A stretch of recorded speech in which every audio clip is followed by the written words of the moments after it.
Police వాళ్ళ దౌర్జన్యం, police వాళ్ళ దౌర్జన్యం.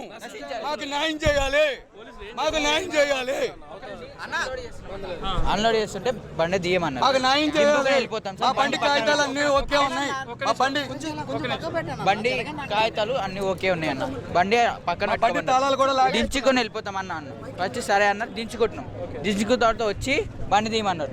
తీస్తున్నారు. వస్తున్నా సార్ అంటే ఇట్లా పట్టుకుని ఇట్లా గుంజి ఇట్లా ఇట్లా గుంజి ఇట్లా గుంజి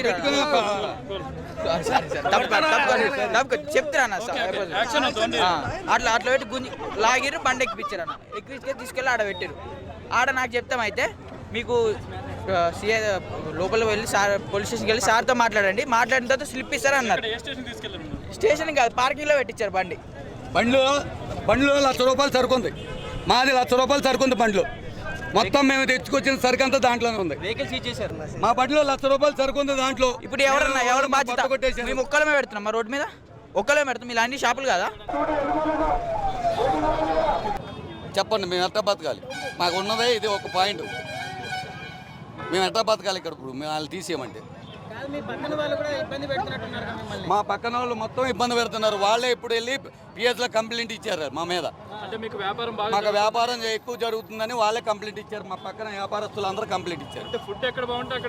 జనాలు వస్తారు, అది అర్థం చేసుకోవాలి ఎవరైనా. వీళ్ళు ఏంటంటే వాళ్ళ వల్ల మాకు ఇబ్బంది అవుతుంది, మమ్మల్ని తీసేస్తారని వీళ్ళందరూ వెళ్ళి కంప్లైంట్ ఇచ్చారంట అక్కడ. ఇప్పుడు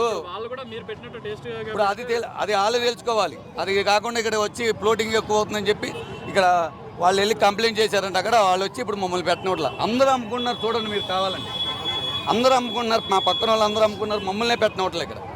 మేము ఒకళ్ళని అమ్ముకుంటున్నామా? మమ్మల్ని ఎందుకు ఒకళ్ళని అమ్ముకొనివ్వట్లేదు? ఇప్పుడు మీ పబ్లిక్ అందరినీ మేము రమ్మని పిలిచామా?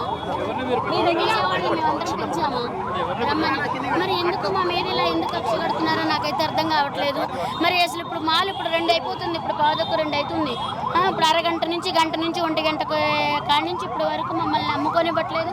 అందరూ బిజినెస్ చేసుకుంటున్నారు, మమ్మల్ని ఎందుకు చేసుకునివ్వట్లేదు? మరి పోలీసు వాళ్ళు మరి మమ్మల్ని ఎందుకు? గతంలో కూడా ఇట్లా జరిగినాయి, కాకపోతే ఇట్లా ట్రాఫిక్ ఇది వల్ల. కానీ ఇట్లా ఇది చేస్తే మళ్ళీ అమ్ముకొని ఇచ్చారు. మళ్ళీ ఇప్పుడు మళ్ళీ ఏమైందో మరి ఏమో అర్థం కావట్లేదు. కానీ మా పబ్లిక్ కూడా నేను అందరికీ చెప్తున్నాను కదా, కొంచెం తయారివ్వండి. ఎక్కువ మన వల్ల ఇంకొకరు ఇబ్బంది కాకూడదని నేను ప్రతి ఒక్కరికి అదే చెప్తున్నాను నేను. కానీ దీనికి అసలు ఏం చేయాలో ఏం అర్థం కావట్లేదు. మరి ఇంతమంది ఆకలితో వచ్చారు నా కోసము.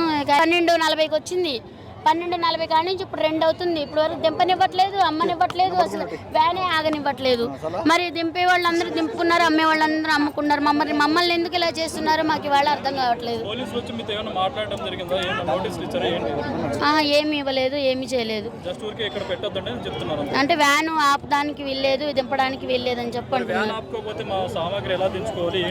అది ఇప్పుడు నేను అడిగాను, సరే గమ్మున దింపుకోమన్నారు. మళ్ళీ ఇంతలో ఏమైపోయిందో మరి వ్యాన్ వేసుకెళ్ళిపోయారు. దింపుకోమన్నారని నేను అటు లోపలికి వెళ్ళాను. 2 సామాన్ దింపాము, మళ్ళీ వ్యాన్ వేసుకెళ్ళిపోయారు వచ్చి. పోలీసులే, ట్రాఫిక్ పోలీసులు. అదే ఇప్పుడు అక్కడ పెట్టారంట మూల మీద. ఎక్కడుందో పదండి వెళ్ళి వాళ్ళని అడుగుతాం. చూపించే బాధ్యత మీది. ఇప్పుడు ఏ హోటల్ అయినా, ఏ స్కూల్ అయినా, ఏదైనా ఒకవేళ మనం బిజినెస్ చేస్తున్నప్పుడు దానికి పార్కింగ్ బాధ్యత మనదే ఉంటుంది. ఇప్పుడు మనం ఇల్లు కట్టినప్పుడు మనం పార్కింగ్ పెట్టుకుంటాం, మన ఇంట్లో పెట్టుకుంటాం, అంతేనా కదా? సో కాబట్టి పార్కింగ్ బాధ్యత మీరు చూపించండి, మీరు బిజినెస్ చేసుకోండి. అందరూ అమ్ముకుంటున్నారు కదా సార్, మరి అందరూ అమ్ముకుంటున్నారు కదా, మేము అమ్ముకుంటే ఏమైంది సార్? అంతా ఇల్లీగల్. మీరు ఇక్కడ 2 కడుతున్నారా?